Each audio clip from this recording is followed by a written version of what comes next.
அன்பு ஆத்மாக்களுக்கு நான் Senthilnathan. Decoding the decode, that means decoding the decoded matters. அதாவது ஏற்கனவே சொல்லப்பட்ட தெளிவுபடுத்தப்பட்ட விஷயங்களை திரும்பவும் அதற்குள்ளே போயிட்டு தெளிவுபடுத்தக்கூடிய ஒரு சமாச்சாரம் தான் இந்த டிகோடிங் தி டிகோடு. நிறைய பேருக்கு அது டவுட்டாகவே இருந்திருக்கலாம். ரைட். டிகோடிங் தி டிகோடு பேசிக் விஷயங்கள் ரொம்ப அட்டர் பேசிக் விஷயங்களில் தான் இப்போ நம்ம பேசிகிட்ருக்கோம். இன்னும் நம்ம மேலே போகலை, அதாவது அடுத்த ஸ்டேஜுக்கு போகலை. இன்னும் இப்போ கொடுக்க போகிறதும் பேசிக் தான். இப்போது கொடுக்க போகிற இந்த விஷயம் என்ன சமாச்சாரம் பார்த்திங்கன்னா, ஒரு சின்ன ஒரு அணு, அந்த சின்ன அணு வெடிச்சது இல்லையா? அது சின்ன அணுவோ பெரிய அணுவோ பரமாணுவோ ஒரு அணு வெடிப்பு ஏற்பட்டது. Big bang theory. இந்த பிக் பேங் தியரியில் என்னாச்சுன்னா, அப்படியே வெடித்து பிரபஞ்சம் உருவாச்சு. பிரபஞ்சம் உருவான பிரபஞ்சம் இன்னும் நீண்டு போய்கிட்டே இருக்குது. அது பாட்டு அது எக்ஸ்பெண்ட் ஆகிட்டே இருக்குது. ஒரு அணு வெடிச்சது, அணு வெடிப்பு ஏற்பட்டு பிரபஞ்சம் உருவாச்சு, பிரபஞ்சம் எக்ஸ்பேண்ட் ஆகுது. இப்போ எக்ஸ்பேண்ட் ஆகி போய்கிட்டே இருக்குது பிரபஞ்சம். இப்போ எக்ஸ்பேண்ட் ஆகி போகும்போது நம்ம இப்போ பிரபஞ்சத்தை பற்றி தான் இப்போ அடுத்த பேஸ். ஃபஸ்ட்டு ஒரு பேசிக் கொடுத்தோம். இப்போ இது ரெண்டாவது அந்த பேசிக்கோட செகண்ட் பார்ட். நல்லா ஞாபகம் வச்சுக்கோங்க. இன்னும் நம்ம மெயினான விஷயங்களுக்குள்ளே போகலை. இப்போது பேசிக்கோட செகண்ட். இந்த பேசிக்கோட செகண்ட் எதை பற்றி பேச போகிறோம் அப்படின்னா, முழுக்க இப்போது பேசிக் பிரபஞ்சம் தான் இப்போ எடுத்திருக்கோம். செகண்ட் பார்ட்டில் எடுத்திருக்குது பிரபஞ்சம். சரி, இந்த பிரபஞ்சத்தில் இப்போ என்ன விஷயங்கள்? பிரபஞ்சம்னு எப்போ ஒன்று உருவாச்சோ அப்போ அங்கே முழுக்க என்ன இருந்துச்சு அப்படின்னா, உருவங்கள் இருந்துச்சு. இந்த உருவங்கள் சமைத்தல், உருவங்களை உருவாக்குதல், அதான் பிரணவம் என்பது அந்த உருவங்களை உருவாக்குதல். இண்டியூசத்தில் சொல்லுவாங்க ஓம்காரம்னா இந்த பிரபஞ்சத்துக்குள்ளே இருக்கக்கூடிய உருவங்களை உருவாக்குதல், உருவங்களை ஆக்டிவேட் பண்ணுறது, உருவாக்கி செயல்பட வைத்தல். அப்போது இங்கே என்ன நடக்குது? உருவங்கள் இருக்குது. அப்போ இந்த உருவங்களை பற்றி நம்ம இப்போ பேசியாகணும் இல்லையா? அதுதான். ஏன்னா இது ஃபுல்லாகவே, இந்த பார்ட்டு ஃபுல்லாகவே உங்களுக்கு உருவங்களை பற்றி மட்டுமே பேச போகிறதில்ல. கொஞ்சம் அடுத்தடுத்த ஸ்டேஜஸ்க்கு போயிடுவோம். இப்போ உருவங்களை பற்றி பேசும்போது ஃபஸ்ட்டு சிங்கிள் டைமென்ஷன். அதாவது ஒரு பேப்பரில் ஏதோ ஒன்று எழுதுறீங்க, இதுக்கு பேர் single dimension. Flat image, JPEG format, JPJ image. நம்ம பிரெயினை பொறுத்த மட்டும் ஒரு அடிஷ்னலான தகவல் என்னென்னா, இந்த ஜேபிஜே ஃபார்மட்டை டக்குன்னு அக்செப்ட் பண்ணிக்கும் பிரெயின். அண்டர்ஸ்டாண்ட் பண்ணிக்கும், அக்செப்ட் பண்ணிக்கும், மெமரி பண்ணிக்கும், திரும்ப எப்போ ரீகால் பண்ணாலும் உடனே கொடுத்துரும். இது பிரெயினுக்கு ரொம்ப பழக்கப்பட்ட ஒரு விஷயம். அப்போ அதனால தான் இப்போது திடீர்னு உங்கள் அம்மா முகம் உங்களுக்கு ஞாபகம் வருமானம் வராது. அதே உங்கள் அம்மா ஃபோட்டோ ஞாபகம் வருமானம் உடனே வரும்.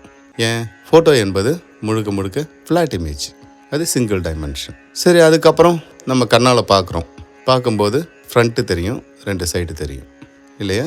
அப்போது ஃப்ரண்ட்டும் 2 சைடும் தெரிஞ்சால் இது 2D, 2 டைமென்ஷன், 2 பரிமாணம். முதல்ல ஒரு பரிமாணம் சிங்கிள் டைமென்ஷன், அடுத்தது 2 பரிமாணம். சரி, ரைட், ஓகே. ஒரு மேலே நீங்கள் ஏறி நிற்கிறீங்க, கீழே ஒருத்தர் போயிட்டுருக்கார் பார்க்குறீங்க. இப்போ உங்களுக்கு அவருடைய ஃப்ரண்ட்டு, சைடு, பேக் சைடு எல்லாம் தெரியும். இப்போ இதுக்கு பேர் முப்பரிமாணம், 3 டைமென்ஷன். சரி, இப்போ இந்த டைமென்ஷன் முடிஞ்சிருச்சு. பிரபஞ்சம்னு ஒரு விஷயம் ஆரம்பிக்கும் போது நம்ம டைமென்ஷனை பற்றி பேசி தான் ஆகணும். டைமென்ஷன் பேசியாச்சு, 3 டைமென்ஷன் முடிஞ்சிடுச்சு. 4வதாக ஒரு டைமென்ஷன் இப்போ நமக்கு இருக்குது. அது என்ன 4வதாக ஒரு டைமென்ஷன்? இப்போ தான் கொஞ்சம் லைட்டாக குழப்பங்கள் ஸ்டார்ட் ஆகும். ஆனால் தெளிவாக அண்டர்ஸ்டாண்ட் பண்ணிக்கிட்டால் டக்குன்னு அண்டர்ஸ்டாண்ட் ஆயிரும். டைம் அப்படிங்கிற ஒரு விஷயம் இங்கே இல்லை அப்படின்னா, இங்கே டைமென்ஷன்ஸும் கிடையாது, ஒன்றுமே கிடையாது. டைமே இல்லை, நோ டைம்னா காலம் கிடையாது. காலம்ங்கிற ஒரு விஷயம் இல்லைன்னா இங்கே ஒன்றுமே கிடையாது இல்லையா? அப்போது காலம் அப்படிங்கிற ஒரு விஷயம் எல்லாத்தையும் தீர்மானிக்கும். நான் ஏற்கனவே ஃபஸ்ட்டு ஆடியோவில் கொடுத்துருப்பேன். அந்த ஐன்ஸ்டைன் என்ன சொன்னார்?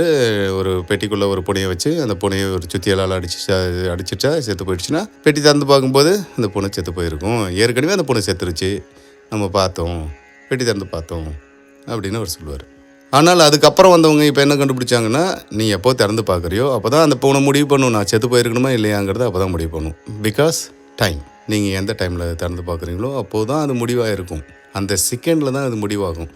இது என்னங்க இப்படி குழப்புறீங்க? சந்தோஷத்துக்காக மட்டுமே ஒரு குழந்தையை பெற்ற ஒரு தந்தை, அவருக்கு வேறு எதுவும் பெரிய காரணம்லாம் கிடையாது. குழந்தைய பெற்றே தீரணும், பண்ணியே தீரணும் அப்படிங்கிற ஒரு கமிட்மெண்ட்லாம் அவருக்கு கிடையாது. ஒரு வேளை ஒரு 3 மாதத்தில் அந்த குழந்தை வந்து அந்த தாயோட கருப்பையில் அது அபார்ட் ஆகிட்டு இருந்தாலோ, அதை கருக்கலைப்பு ஆகிட்டு இருந்தால், அதை பற்றி அந்த தந்தை வந்து பெருசாக வந்து கஷ்டப்பட மாட்டார், கவலைப்பட மாட்டார். டெய்லிக்கு அதுக்காகலாம் அழ மாட்டார். ஆனால் அந்த அம்மா அழுவாங்க. ஐயோ என் வயிற்றில் குழந்தை வச்சுட்டு இருந்தேன், செத்து போச்சுன்னு அழுவாங்க. ஆனால் அந்த தந்தை அதுக்காக பெருசாலாம் கஷ்டப்பட மாட்டார். சரிப்போ அப்படின்னு விட்டு போயிடுவார். அதுக்கப்புறம் திரும்பவும் நல்ல ஒரு குழந்தை திரும்பவும் ஃபார்ம் ஆகி திருப்பி பிறந்த அந்த செகண்ட் ஏற்கனவே ஒரு குழந்தை உருவாகி செத்து போச்சு, அதை பற்றி அவர் கவலைப்படலை. ஆனால் 2வது ஒரு குழந்தை உருவாகி அந்த குழந்தை பிறந்த அந்த செகண்டு அந்த தாய்க்கு வந்து என்ன தெரியும், தன்னுடைய வயிற்றில் வச்சிருந்த குழந்தை அந்த குழந்தை கூட அந்த அம்மா நைட்லாம் பேசிகிட்டு இருக்கும், வயிற்றுக்குள்ளேயே எல்லாம் நடந்திருக்கும். அதனால் அந்த குழந்தை மேலே அந்த அம்மாவுக்கு பாசம் வர்றது இயற்கை. இந்த தந்தைன்னு ஒருத்தர் இருக்கார், அந்த செகண்டு அந்த குழந்தை செத்து போய் பிறந்திருந்தால் அதை பற்றி ஒரு பெருசாலாம் ஒன்றும் அதுக்காகலாம் வாழ்க்கையை விட்டு போயிருக்க போகிறது கிடையாது. சரி விடுமா பார்த்துக்கலான்னு அவர் அந்த அம்மாவுக்கு ஆறுதல் சொல்கிறார். அந்த ஸ்டேட்டஸ்க்கு போயிட்டு இருப்பார். ஏன்னா எப்பயுமே நடக்கிறது தான். ஒரு அம்மா வயிற்றில் குழந்தை வச்சுருந்தா அது அந்த செத்து போய் பிறந்திருந்தா அந்த அப்பா வந்து அந்த அம்மாவை தேற்றி விடுவார், அந்த குழந்தையோட அப்பா, அந்த வீட்டுக்கார். ஆனால் அது உயிரோடு பிறந்து வெளியில் வந்த உடனே இந்த குழந்தை நல்ல குழந்தைய வெளியில் வந்த உடனே அது கூனாக இருந்தாலும் குருடாக இருந்தாலும் எதுவாக இருந்தாலும் பரவாயில்ல, அது உயிரோடு இருந்தாலும் இந்த குழந்தை என்னோடது, என்னை தாண்டி என் குழந்தைகிட்ட போன்னு சொல்லக்கூடிய அந்த உணர்வு அந்த அந்த அந்த ஒரு செகண்டில் அந்த தந்தைக்குள்ளே வந்துடுது இல்லையா? அந்த உணர்வு எங்கேருந்து வந்துச்சு, அந்த ஃபீலிங் எங்கேருந்து வந்துச்சு, அதுதான் இங்கே எலாபரேட் பண்ணுறோம். அதற்கு ஒன்று தேவைப்படுது, அது டைம். அந்த டைமில் அது நடந்தால் அவருக்கு அந்த ஃபீலிங் வரும். அந்த டைமில் அந்த குழந்தை பிறக்கலாம், அவருக்கு அந்த ஃபீலிங் வராது. ஸோ காலம் என்ற ஒன்று இல்லை என்றால் இங்கே எதுவுமே கிடையாது, நத்திங் இல்லையா? டைம்னு ஒன்று இருக்கிறதுனால தான் நம்ம இங்கே இருக்கோம். டைம்னு ஒன்று இல்லைன்னா நம்ம இங்கே இல்லை. நிறைய பேருக்கு புரியாத ஒரு புதிர் என்னென்னா, ஏன் கடிகாரம் ரைட் சைடில் சுற்றுது, ஏன் ஃபார்வேர்டில் போகுது, ஏன்னா பிக் பேங் நடந்த போது. இது நிறைய பேருக்கு இந்த கேள்விக்கு வந்து பதில் தெரியாமல் இன்னும் நிறைய சயின்டிஸ்ட் முடிச்சுட்ருக்காங்க. பிக் பேங் நடந்த போது இந்த பிரபஞ்சம் எக்ஸ்பேண்ட் ஆகுது. எக்ஸ்பேண்ட் ஆகும்போது விரிவடையும் போது கடிகாரம் முன்னோக்கி சுற்றுது, காலம் நீட்டிக்கப்படுகிறது. ஒரு வேளை பிக் பேங் நடந்த பெருவெடிப்பு நடந்த அந்த அணு முடிவு பண்ணி வேண்டாம், நம்ம இனிமேல் விரிவடைய வேண்டாம், பழையபடி கொஞ்சம் கொஞ்சமாக சுருங்கின்னு போய் ஒரு சின்ன அணுவாக மாறிடலாம் அப்படின்னு சொல்லி முடிவு பண்ணி சின்ன அணுவுக்கு திரும்பவும் அது ரிவர்ஸ் ஆனால் அப்போது என்ன நடக்கும்னா கடிகாரம் பின்னால் சுற்றும். இதுதான் டைம் ட்ராவல்னு நிறைய பார்த்துட்டு டைம் ட்ராவல் நிறைய படங்கள்லாம் கூட பார்த்துருப்பீங்க. டைம் ட்ராவல், அந்த டைம் ட்ராவல் என்ன அப்படின்னா இதுதான். இந்த அணு வந்து திரும்ப ரிவர்ஸ் ஆனால் தான் ஆகுமா ஆகாதான் நமக்கு தெரியாது. ஏன் இந்த காலத்தை பற்றி இப்போ நம்ம சொல்கிறோம் அப்படின்னா, 4th டைமென்ஷனில் காலமே அனைத்தையும் தீர்மானிக்கும். அடுத்த செகண்ட் மாரடைப்பு வரப்போகுது ஒருத்தருக்கு. அடுத்த செகண்டின் இந்த அடுத்த செகண்டுனே ஒன்று இல்லைன்னா அவருக்கு மாரடைப்பு வரப்போகிறது இல்லை. அவர் அதை மீட் பண்ணாமே போயிடுவார். அந்த விஷயமே அவருக்கு நடக்க போகிறதில்ல. இது 4th டைமென்ஷன். சரி, 4th டைமென்ஷன் முடிஞ்சிருச்சு. 5th டைமென்ஷன் என்ன அப்படின்னா ஸ்பீடு. காலத்தை தீர்மானிக்கிறது எது? ஸ்பீடு, வேகம். இப்போது முதல்ல வந்து உருவங்களை சொன்னீங்க, திடீர்னு பார்த்தா டைம்னு ஒன்று சொல்கிறீங்க, டைமுக்கு திடீர்னு ஸ்பீடுன்னு ஒன்று கொடுக்குறீங்க. இப்படித்தான் இந்த பிரபஞ்சம் சமைக்கப்பட்டிருக்கு. ஸ்பீடு, எவ்வளவு வேகமாக டைம் போகுது, எது கூட இது அந்த ப்ரொபோர்ஷன் ஆகுது. புவியீர்ப்பு விசை எங்கெல்லாம் அதிகமாக இருக்கோ டைம் கம்மியாக போகும், எங்கெல்லாம் கம்மியாக இருக்கோ டைம் அதிகமாக போகும். இது என்ன வித்தியாசமாக இருக்குது? அப்படி தான், இதுதான் தேரி. இந்த தேரியை அக்செப்ட் பண்ணி தான் ஆகணும். அப்போது இங்கே என்ன நடக்குது? இங்கே என்ன விஷயம்? டைமால் என்ன நடக்குது? டைமே சரியில்லைங்க, நல்ல டைமே இல்லைங்க, எல்லாம் டைமே மாறி போச்சுங்க, குட் டைமே கிடையாதுங்க, எல்லாம் பேட் டைமுங்க, இன்றைக்கி யார் முகத்தில் முடிச்சுன்னு தெரியலங்க, எல்லாமே மாறி போச்சுங்க. இந்த டைமே இன்றைக்கி டைம் சுத்தமாக சரியில்லை. இல்லை, இன்றைக்கி டைம் சூப்பருங்க, எனக்கு நல்ல ஒரு ப்ரொமோஷன் கொடுத்தாங்க, இன்றைக்கி நாள் நல்ல நாள். இந்த நாள், டைம், இந்த டே, இதுதான் காலத்தை தீர்மானிக்கும். அது எவ்வளவு வேகமாக போகுது, எவ்வளவு கம்மியாக போகுது, ஸ்பீடு. இப்போ தான் அந்த மாதிரி தெரிஞ்சு. திடீர்னு பார்த்தீங்கன்னா 3 மணி நேரம் ஆயிடுச்சுங்க. இப்போ தான் படம் ஆரம்பித்தேன், அதுக்குள்ளே பார்த்தா படத்தை விட்டாங்க, டைம் போனதே தெரியலங்க. ஸோ ஸ்பீடு, அந்த ஸ்பீடு எவ்வளவு வேகமாக வந்து இருக்கோ அந்த அளவுக்கு என்ன ஆகுன்னா டைம் நமக்கு குறைஞ்சிக்கிட்டே வரும். ஸ்பீடு அதிகமாக டைம் குறைஞ்சிக்கிட்டே வரும். ஒரு சிலர்லாம் வந்து பார்த்திங்கன்னா, இதுக்கு உங்களுக்கு நான் ஒரு நல்ல பெஸ்ட்டாக ஒரு எக்ஸாம்பிள் சொல்கிறேன். கனவு காணும்போது கனவோட பிகினிங் நமக்கு கண்டிப்பாக ஞாபகம் இருக்கவே இருக்காது. கனவோட எண்டு மட்டும்தான் நமக்கு ஞாபகம் இருக்கும். அந்த கனவோட அந்த டைம் பார்த்திங்கன்னா கிட்டத்தட்ட வந்து நம்ம கனவுல வந்து ஒரு 10 மணி நேரம் கனவு கண்ட மாதிரி இருக்கும். ஒரு பெரிய ஒரு விஷயம் நடந்த மாதிரி இருக்கும். ஆனால் நிஜத்தில் பார்த்தீங்கன்னா அது அதிகபட்சம் 2 நிமிஷமாக தான் இருக்கும், இல்லை 5 நிமிஷமாக தான் இருக்கும். ஒரு சின்ன டைம்குள்ளே ஒரு குட்டி தூக்கம் போகிறதுக்குள்ளே பார்த்தீங்கன்னா ஒரு பெரிய கனவு வந்துட்டு போயிடும் நிறைய பேருக்கு. அதில் பார்த்தீங்கன்னா கனவுல வந்து டைம் வந்து ரொம்ப ஜாஸ்தியாக இருக்கும். ஆனால் நிகழ்காலத்தில் டைம் வந்து ரொம்ப கம்மியாக இருக்கும். ஏனெனில் கனவு காணும்போது எல்லாமே மெமரியிலேருந்து தான் வருது. மெமரியிலேருந்து ஒரு விஷயத்தை எடுக்கும்போது ஸ்பீடு ஜாஸ்தி. இதை இன்றைக்கி இருக்கிற நிலைமைக்கு சொல்லப்போனால் உங்கள் ஃபோனில் ஆல்ரெடி டவுன்லோட் பண்ணி வச்சுருந்த படத்தை ஓப்பன் பண்ணால் டக்குன்னு ஓப்பன் ஆகிடும். நெட்லேருந்து அந்த படத்தை நீங்கள் ஓப்பன் பண்ணிங்கன்னா கொஞ்சம் பொறுமையாக தான் நடக்கும். என்ன இந்த மாதிரி உதாரணம்லாம் சொல்கிறீங்க அப்படின்னு நினைக்காதீங்க. நிகழ்காலத்துக்கு உண்டான உதாரணமாக நான் சொல்கிறேன். சரி, ரைட், ஓகே. இப்போ நம்ம வந்து டைமுக்கு அப்புறம் ஸ்பீடுக்கு அப்புறம் இதை அடுத்த ஸ்டேஜுக்கு கொண்டு போய் ஆகணும். அடுத்த டைமென்ஷன் அது என்ன அப்படின்னு பார்த்தீங்கன்னா நம்முடைய நினைக்கிறது என்ன. இது டைமையும் கடந்துரும், ஸ்பீடையும் கடந்துரும். திடீர்னு அமெரிக்காவில் இருக்கிற பையன் என்ன பண்ணுறான் தெரியலையே, டக்குன்னு அமெரிக்காவுக்கு தாண்டிடும் நம்ம மனசு. அந்த எண்ணம் வந்து எல்லாத்த விட ஸ்பீடு ஜாஸ்தி. இது எத்தனாவது டைமென்ஷன்? 6வது டைமென்ஷன். 6வது டைமென்ஷன் வரும்போது யார் வந்து நிற்கிறாருன்னா நம்முடைய எண்ணம் அங்கே வந்து நிற்குது. எண்ணத்தினால் நம்ம அடைய வேண்டிய அந்த இடத்த உடனே அடைஞ்சிடலாம். நம்ம லண்டனுக்கு போகணுங்கிற அவசியம் இல்லை. லண்டனில் வந்து இந்த விஷயங்கள்லாம் இருந்துச்சு, இந்த விஷயங்கள்லாம் இருந்துச்சுன்னு யோசிக்கும் போதே நம்ம முழுக்க லண்டனில் இருக்கிற மாதிரியான ஒரு ஃபீலிங்கை ஏற்படுத்திடும். அதுவே ஸ்பீடை விட ஜாஸ்தி. நீங்கள் எந்த ஒரு ஜெட்டில் போனாலும் அவ்வளோ ஸ்பீடெல்லாம் போக முடியாது. ஒளியின் வேகத்தில் பயணித்தால் கூட அவ்வளவு சீக்கிரம் நீங்கள் லண்டனுக்கு போய் சேர முடியாது. ஆனால் உங்களுடைய எண்ணங்கள் லண்டனை போய் சேர்ந்துடும். இதுக்கெல்லாம் நிறைய உதாரணம்லாம் இருக்குது. இப்போல்லாம் செல்ஃபோன் வந்ததுனால நிறைய பேருக்கு அது தெரியல. நம்ம எண்ணத்தினுடைய வலிமை என்னங்கிறதெல்லாம் பழைய காலத்து ஆளுங்களை கேட்டால் தெரியும். அம்மா அன்றைக்கி ஃபுல்லாக எனக்கு புறையறினே இருந்துச்சுமா, என்ன நினச்சம்மா, அம்மாண்டா தம்பி அன்றைக்கெலாம் நினச்சிட்டு இருந்தேன்டா உன்னைய. ஏன்னா அன்றைக்கி ஃபோன் கிடையாது, மற்றதெல்லாம் கிடையாது. அங்கே அம்மா நினச்சிட்டே உட்காந்துருக்கும். இங்கே இவருக்கு சாப்பிடும் போதெல்லாம் புறையறின்னு இருக்கும், தண்ணி குடிக்கும் போதெல்லாம் புறையறின்னு இருக்கும். இதெல்லாம் நடந்துச்சு. இப்பயும் எல்லாம் செல்ஃபோன்லாம் தூக்கி போட்டு 2 நாளைக்கு எங்கேயாவது போய் உட்காந்துருங்க. உங்கள் வீட்டில் உங்களை நினைப்பாங்க, உங்களுக்கு புறையறும். எண்ணம் எவ்வளவு வேகமாக உங்களை சேருதுங்கிறது உங்களுக்கு தெரியும். ஆக 4வது டைமென்ஷன் பார்த்துட்டோம், 5வது டைமென்ஷன் பார்த்துட்டோம், 6வது டைமென்ஷன் பார்த்துட்டோம். டைமு, ஸ்பீடுக்கு அப்புறம் ஃபீலிங்ஸ், எண்ணங்கள், நினைவு எல்லாத்த விட ஸ்பீடாக போகும். இந்த எண்ணத்துக்கு அப்புறம் வேறு என்னங்க இதை விட எதுங்க பெருசு? 7வது ஒரு டைமென்ஷன் இருக்குது. அது என்னென்னா எண்ணத்தை விட பெரியது. காலையில் தூங்கி வந்துச்சு, வெளியில் போன உடனே அப்படியே மேலே பார்த்தீங்கன்னா சூரியன் தெரிவார். சூரியன் தெரியுதே. வானவில் ஒரு நாள் தெரிஞ்சதுன்னா பார்த்தீங்கன்னா வானவில் தெரியுதே. அப்போது பார்ப்பது தான் முதல், எண்ணம் அதுக்கப்புறம் தான் வரும். எண்ணத்தை விட விரைவாக சென்று அடையக்கூடியது எதுன்னா நம்முடைய பார்வை. எங்கேயோ எத்தனையோ ஒளியாண்டுகளுக்கு வெளியில் இருக்கக்கூடிய நட்சத்திர கூட்டம்னா ஒன்று ஒரு சூரியன் தான். பிரபஞ்சத்தில் நாம் பார்க்கக்கூடிய, இரவில் பார்க்கக்கூடிய ஒவ்வொரு நட்சத்திரமும் ஒரு சூரிய குடும்பம். அப்போது அந்த சூரியன் வந்து இங்கேருந்து நம்ம பார்க்கும்போது, அந்த நட்சத்திரத்தை பார்க்கும்போது ஸ்டாரே ஒரு சன் தான். அப்போ பார்க்கும்போது என்ன இருக்குது, அங்கே ஒவ்வொரு நட்சத்திர கூட்டங்களையும் பார்க்கும்போது இம்மீடியட்டாக அத்தனை நட்சத்திர கூட்டங்களும் நம்ம பார்வைக்குள்ளே வந்துடுது. எண்ணங்களால் அவ்வளோ நட்சத்திர கூட்டங்களை நம்ம நினைக்க முடியுமா தெரியல. அதை விட ஃபாஸ்ட்டு பார்த்த உடனே அந்த வந்துடுது. காந்தாரி ஏன் கண்ணை கட்டி கொண்டார்? ஒன்றும் கிடையாது, தன்னுடைய வீட்டுக்கார் கண் தெரியாதவர். அவங்க என்ன சபதமாக எடுத்திருந்தாங்க, நான் கண்ணை கட்டிட்டு தான் வாழ போகிறேன்னு. தன் வீட்டுக்கார் கண் தெரியாதவர். சரி, இதுக்கு என்ன சம்பந்தம்? ஒரே ஒரு சம்பந்தம் தான். பார்வையால் ஒரு விஷயத்தை பார்க்கும்போது அது எண்ணமாக மாறுகிறது. பார்க்கறது நிப்பாட்டிட்டா ஒன்றும் தெரியாது. எந்த ஊர்லேயாவது அந்த குருடன் 7 சம்சாரம் வச்சுருக்கிறாங்க, ஒரு 8 சம்சாரம் வச்சுக்கிறாங்க. அவன் என்னங்க வீட்டுக்கு தெரியாது இத்தனை விஷயங்கள்லாம் பண்ணி சொல்ல முடியாது. ஏன்னா அவனுக்கு ஏற்கனவே ஒன்றுமே தெரியாது. கண் தெரியாதவன் அடுத்த விஷயத்துக்குள்ளே போக மாட்டான். அது அந்த அம்மாவுக்கு நல்லா தெரியும். இந்த கண் மட்டுமே அனைத்தையும் உள்வாங்குது. அதுக்கப்புறம் அது எண்ணமாக மாறுகிறது. எண்ணம் செயலாக எப்போதும் எண்ணம் செயலாக மாறும். நீ எதுவாக மாற நினைக்கிறாயோ அதுவாகவே மாறி போகிறாய். எண்ணம் தான் செயலாக மாறும். அப்போ இங்கே என்ன நடக்குது? கண்ணால் பார்க்கும்போது அது எண்ணமாக கன்வெர்ட் ஆகுது. அது எண்ணமாக கன்வெர்ட் ஆன பிறகு அது செயலாக மாறுது. கண்ணுடைய பார்வை திறன் அவ்வளோ ஒரு அற்புதமான திறன். அதனால தான் அது சூரியன் கூடயும் சந்திரன் கூடயும் ஒப்பிடுறாங்க. சூரியக்கலை, சந்திரக்கலை. சூரிய பார்வை, சந்திர பார்வை. வலது கண் சூரியன், இடது கண் சந்திரன் சொல்கிறாங்க இல்லைங்களா? வலது மூக்கு சூரியன், இடது மூக்கு சந்திரன் சொல்கிறாங்க இல்லையா? இதெல்லாம் ஒப்பிடுவதற்கு காரணம் என்னென்னா இது அவ்வளவு பவர்ஃபுல். ரைட்.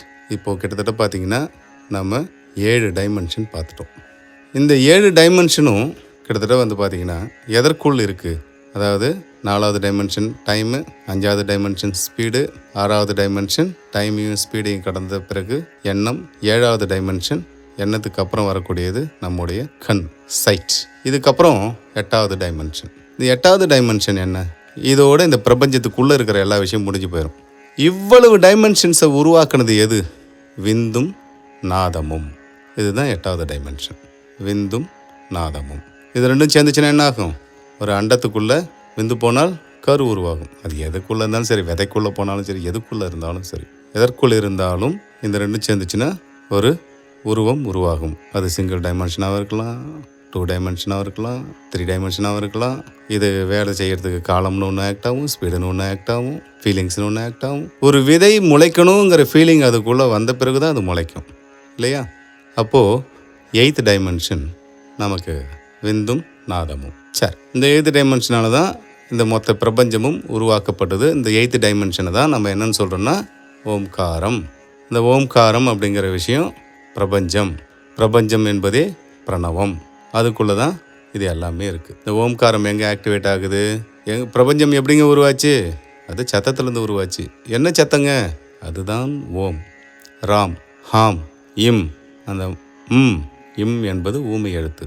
ஊமையால் பேச முடியாது, ஆனால் கொட்ட முடியும். இது ஊமையால் சொல்ல முடிந்தது. இந்த எழுத்துக்கு அவ்வளவு வேல்யூ இருக்குது. அவன் எப்படிப்பட்ட ஆள் தெரியுமா, அவன்லாம் வாழறதுக்கு வாழாமே இருந்துடலாம். ஒரு ஊமை எதில் உட்காந்துன்னு இது ஒன்றே போதும், ஊமை அதை அக்செப்ட் பண்ணிக்கிட்டாரு. வாய் பேச முடியாதவர் அக்செப்ட் பண்ணிக்கிட்டாரு, நம்ம கட்சியில் அவர் சேர்ந்துட்டாரு. இனிமேல் நம்ம அந்த பர்சனை என்ன திட்டினாலும் அவரும் நமக்கு சப்போர்ட்டுக்கு வருவார். அப்போ பேசாத எழுத்து, பேசா எழுத்து, ஊமை பாஷை. என்பது ஊமை பாஷை. அப்போது இந்த ஓம் அப்படிங்கிற அந்த விஷயந்தான் இந்த பிரபஞ்சத்தை உருவாக்கியது. ஓம் என்ற சத்தத்திலிருந்து பிரபஞ்சம் உருவானது. ஏங்க அப்போல்லாம் அப்படின்னா மற்ற மதங்கள்லேருந்து எதுவுமே உருவாகலையா? மற்ற மதங்கள் அதெல்லாம் இவங்களுக்கு மேலே அடுத்த ஸ்டெப்புக்கு வருவாங்க அவங்கெல்லாம். இப்போ நம்ம பிரபஞ்சத்தை மட்டும் இதுக்குள்ளே சுருக்கிடுறோம், இந்த ஓமுக்குள்ளே சுருக்கிடுறோம், பிரணவத்துக்குள்ளே சுருக்கிடுறோம். சுருக்கிட்டு இப்போது 8 ஸ்டெப்பையும் இந்த பிரபஞ்சத்துக்குள்ளே வச்சுட்டு இதுக்கப்புறம் 9வது டைமென்ஷன் என்ன அப்படிங்கிற விஷயத்துக்கு போகிறோம். பிரணவத்துக்கு வெளியில் வந்தால், பிரபஞ்சத்துக்கு வெளியில் வந்தால் நமக்கு என்ன கிடைக்குன்னா வெளி என்று ஒன்று கிடைக்கும். அது என்ன வெளி? ஒரே ஒரு சின்ன ஒரு அணு வெடித்து தானே இவ்வளோ பெரிய பிரபஞ்சம் உருவாச்சு. அப்போ அந்த பிரபஞ்சம் உருவானது பிறகு என்ன இருக்கும்? வெளி மட்டுமே இருக்கும். வெளி என்பது ஒன்றும் இல்லை. அங்கே என்ன இருக்காது? டைம் இருக்காது. டைம் இல்லைன்னா ஒன்றுமே இருக்காது. டைம் இல்லைன்னா டைமை கண்ட்ரோல் பண்ணக்கூடிய ஸ்பீடு அது இருக்காது. ஸ்பீடு இல்லைன்னா அடுத்தடுத்து நம்ம சொன்ன எதுவுமே இருக்காது. அப்போ வெளிக்கு போயிட்டால் அங்கே ஒன்றும் இருக்காது. ஆனால் வள்ளல் பெருமான் வெளிக்கு வெளி கடந்து சும்மா இருக்கும் சுகம் அப்படின்னு சொல்றாரு. வெளிக்கு வெளி கடந்து சும்மா இருக்கும் சுகம். அவர் தத்துவ ஞானி, எல்லாத்துக்கும் மேலே, எல்லா தத்துவத்துக்கும் மேலே வள்ளல் பெருமான் சொன்ன தத்துவம். வெளிக்கு வெளி கடந்து. வள்ளலாரை பிடிக்காதவங்க யாரும் இருக்க முடியாது. ஏன்னா அவர் எந்த ஜாதியும் கிடையாது, எந்த மதமும் கிடையாது. ஜாதிக்கும் மதத்துக்கும் அப்பாற்பட்டவர், சயின்டிஃபிக் செயின்ட். அவர் சொல்றார், வெளிக்கு வெளி கடந்து சும்மா இருக்கும் சுகம். வெளி அப்படிங்கிற ஒரு விஷயத்துக்கு போனாலே அதுவே சும்மா இருக்கிற விஷயம்தான். ஆனால் அவர் அந்த வெளிக்கு வெளி கடந்து, அதற்கு சரியான உதாரணம் கூட ஓம்கார அணை மீது நான் இருந்த தருணம். ஓம்கார அணை என்பது பிரபஞ்சம். சில விஷயங்களை எல்லாம் நம்ம அவர் சொல்கிறத கேட்கும்போது நமக்கு மிகப்பெரிய ஆச்சரியமாக இருக்கும். ஆனால் அது உண்மையாகவும் பல நேரங்கள் இருக்கும். கடலுக்கு கரை இல்லைங்கிறாரு. ஏங்க நம்ம பார்க்குறோம் கடல் அது பாட்டு இருக்குது, அதுக்கு ஏங்க கரை? Right, okay. டேபிள் மேலே அதே பூமி உருண்டையை வச்சு சுற்றி பாருங்கள். ஐயோ, கடல் மேலே இருக்குது, கீழே இருக்குது, சைடில் இருக்குது, இது இருக்குது, இங்கே இருக்குது, பூமி இங்கே இருக்குது, கடல் தண்ணி அங்கேயே இருக்குது, ஏன் வெளியில் வரல? அதை தான் அவரும் சொல்கிறாரு. கடலுக்கு கரையே போடாமல் வச்சுருக்கியே சாமி, எவ்வளோ பெரிய வசதியான ஆள். ஒரு கிளாஸ் தண்ணி பிடிச்சி வீட்டில் வச்சா மொத்தமும் மறுநாளே பாக்டீரியா அதை எல்லாம் இறங்கி உள்ளே இறங்கி குடிக்க முடியாத அளவுக்கு கெட்டு போகுது. இவ்வளோ பெரிய கடல் தண்ணி கெடக்கூடாதுங்கிறதுக்காக ஹைப்போட்டோனிக் சொல்யூஷனாக அதை மாற்றி அதில் கொஞ்சம் உப்பு போட்டு எந்த பாக்டீரியாவும் வைரஸும் ஃபங்கஸும் வளராத அளவுக்கு வச்சிருக்கிய சாமி, நீ எவ்வளோ பெரிய ஆளுன்னு சொல்கிறாரு. இப்போ வெளிக்கு வெளி கடக்கும் போது 9வது டைமென்ஷன் நமக்கு கிடைக்கும். 8 டைமென்ஷன் இதுக்குள்ளே பிரபஞ்சத்துக்குள்ளே வந்துடுது. வள்ளல் பெருமான் சொல்கிறாரு, ஓம்கார அணை மீது நான் இருந்த தருணம் உவந்தனது மணவாளன் சிவந்த வடிவகன்று அப்படின்னு ஒரு பாடல் சொல்கிறார். அதில் நமக்கு இந்த பிரபஞ்சத்தை முழுசாக சொல்லிடுறார். என்ன சொல்கிறாரு? ஓம்கார அணை மீது நான் உட்காது. ஓம்காரம் என்ற அந்த பிரபஞ்சம் விரிந்து போய்கிட்டே இருக்குல்ல, அதோட எண்டுக்கு போயிட்டேன். நான் அணைக்கு வெளியே வந்துட்டேன். தட் மீன்ஸ் வெளிக்கு வந்துட்டேன். பிரபஞ்சத்துக்குள்ளே இல்லை, எல்லாம் எண்ணத்தினால் நடந்தது அவருக்கு. அதை தான் சொன்னோம் இல்லைங்களா, ஃபீலிங்ஸ். நீ எதுவாக மாற நினைக்கிறாயோ அதுவாகவே மாறி போகிறாய். எண்ணங்களால் அவர் அதை கடக்கிறார். சொல்லப்பட்ட அனைத்து ஃபிலாசபியுமே எண்ணம் தான். எதுவுமே எந்த லேபரேட்டரியிலையும் வச்சு சொல்லப்பட்டதில்லை. ஐன்ஸ்டீன் சொன்ன எல்லாமே அவருடைய ஃபீலிங்ஸ் தான். அவர் எந்த லேப்லையும் வச்சு ப்ரூவ் பண்ணி அதை கொடுத்து இதுதாங்க தேரி அப்படின்னு கொடுக்கல. தேரியை முதல்ல கொடுத்துருவாரு, அதுக்கப்புறம் தான். ராமானுஜர் சொன்னது எல்லாமே ஃபீலிங்ஸ் தான், அப்படியே எழுதி கொடுத்துட்டாரு, அவ்வளோதான். நீ தேவையாக இருந்தால், உனக்கு திறமை இருந்தால் இதை நீ அப்ளை பண்ணிக்கோன்னு சொல்லிட்டு போயிட்டார். இன்னும் அவர் கொடுத்ததில் பாதிக்கு மேலே இன்னும் அப்ளையே ஆகாமல் இருக்குது. எப்படி அப்ளை பண்ணுறதுன்னு தெரியாமல் முடிச்சுட்டு இருக்காங்க. அப்போது இவர் என்ன சொல்கிறாரு, அந்த ஃபீலிங்ஸால் கடக்கிறார். வெளி கிடைக்குது. அந்த வெளியில் பிரபஞ்சத்தில் அணை மீது, ஓம்கார அணை மீது உட்கார்ந்துருக்கும் போது சிவந்த வடிவு அகன்று அருட்பெருஞ்சோதி ஆண்டவர் அங்கே வரார். அவருடைய இயல்பான தன்மை நெருப்பு குழம்பு, ரெட்டு. அவர் அந்த வடிவை அகன்று வரார். சிவந்த வடிவு அகன்று வரார். உவந்து எனது மணவாளன். பெண் தன்னை ஆணாக நினைத்தால் இறைவனை பெண்ணாக நினைத்து காதல் கொள்வாள். ஆண் தன்னை பெண்ணாக நினைத்தால் இறைவனை ஆணாக நினைத்து காதல் கொள்வான். இதனால் விரைவாக இறைவனடி சேர்வார்கள். இதான் கான்செப்ட். அப்போது இவர் ஓம்கார அணை மீது உட்கார்ந்துருக்காரு. அப்புறம் அவர் வராரு. யார்? அருட்பெருஞ்சோதி ஆண்டவர், அல்லாஹ். அல்லது அதுக்கப்புறம் தான் அல்லாஹ். அருட்பெருஞ்சோதி ஆண்டவர் அப்படிங்கிற அந்த ஸ்டேஜுக்கு அப்புறம் தான் வரவர் அல்லாஹ், பிதா, அதான் அருட்சோதி, தெய்வம், இவங்கெல்லாம். இந்த 9வது ஸ்டேஜில் இருக்கிறது வெளி. அந்த வெளி என்பது டைம் அப்படிங்கிற விஷயமே இல்லாத விஷயம். ஏன்னா டைம் எங்கே உருவாச்சு? பெருவெடிப்பு ஏற்பட்ட போது தான் காலம் உருவானது. காலம் அதுக்கு முன்னாடி கிடையாது, வெறும் சூன்யம்தான், ஜீரோ. அதை நம்ம சூன்யம் அப்படின்னா நீங்கள் வேறு அது நல்ல வார்த்தைகளுக்கெல்லாம் நிறைய பேர் நிறைய அர்த்தங்களை கற்பித்து, நாற்றம் என்பது தான் உண்மையான இந்த குட் ஸ்மெல் தமிழில். வாசனை என்பது பேட் ஸ்மெல். ஆனால் இவங்க மாற்றிட்டாங்க, வாசனை என்பதே நல்ல ஸ்மெல் அப்படின்னு மாற்றிட்டாங்க. அதே போல தான் இந்த நான் கூறிய அந்த அந்த அந்த வார்த்தையும் அப்படி தான். அப்போது இங்கே என்ன நடக்குது அப்படின்னா, ஒரு வெளிக்கு வெளி கடந்த பிறகு சூன்யமான ஒரு நிலை. அதாவது ஒன்றும் கிடையாது, எதுவும் கிடையாது, நத்திங். இந்த நத்திங் அப்படிங்கிற விஷயந்தான் 9, சும்மா இருக்கும் சுகம். அது என்ன, அந்த 9 இன்சிஸ்ட் பண்ணி சொல்கிறீங்க? காரணம் இருக்குது. நீங்கள் ஒரு வருஷம் இல்லை, 5000 வருஷம் உட்காந்து 9 கூட்டினாலும், 9 பெருக்கினாலும், 9 வகுத்தாலும், என்ன பண்ணாலும் கடைசியில் கிடைக்க போகிறது 9 தான். 9க்கு மட்டும் அவ்வளோ ஸ்பெஷல். 9 18, 18ல் என்ன இருக்குது? 1 8, ரெண்டுத்தையும் சேர்த்தா 9. 9 54, 5 4, ரெண்டுத்தையும் கூட்டினீங்கன்னா 9. என்ன பண்ணாலும் இந்த 9 ஒன்றும் பண்ண முடியாது.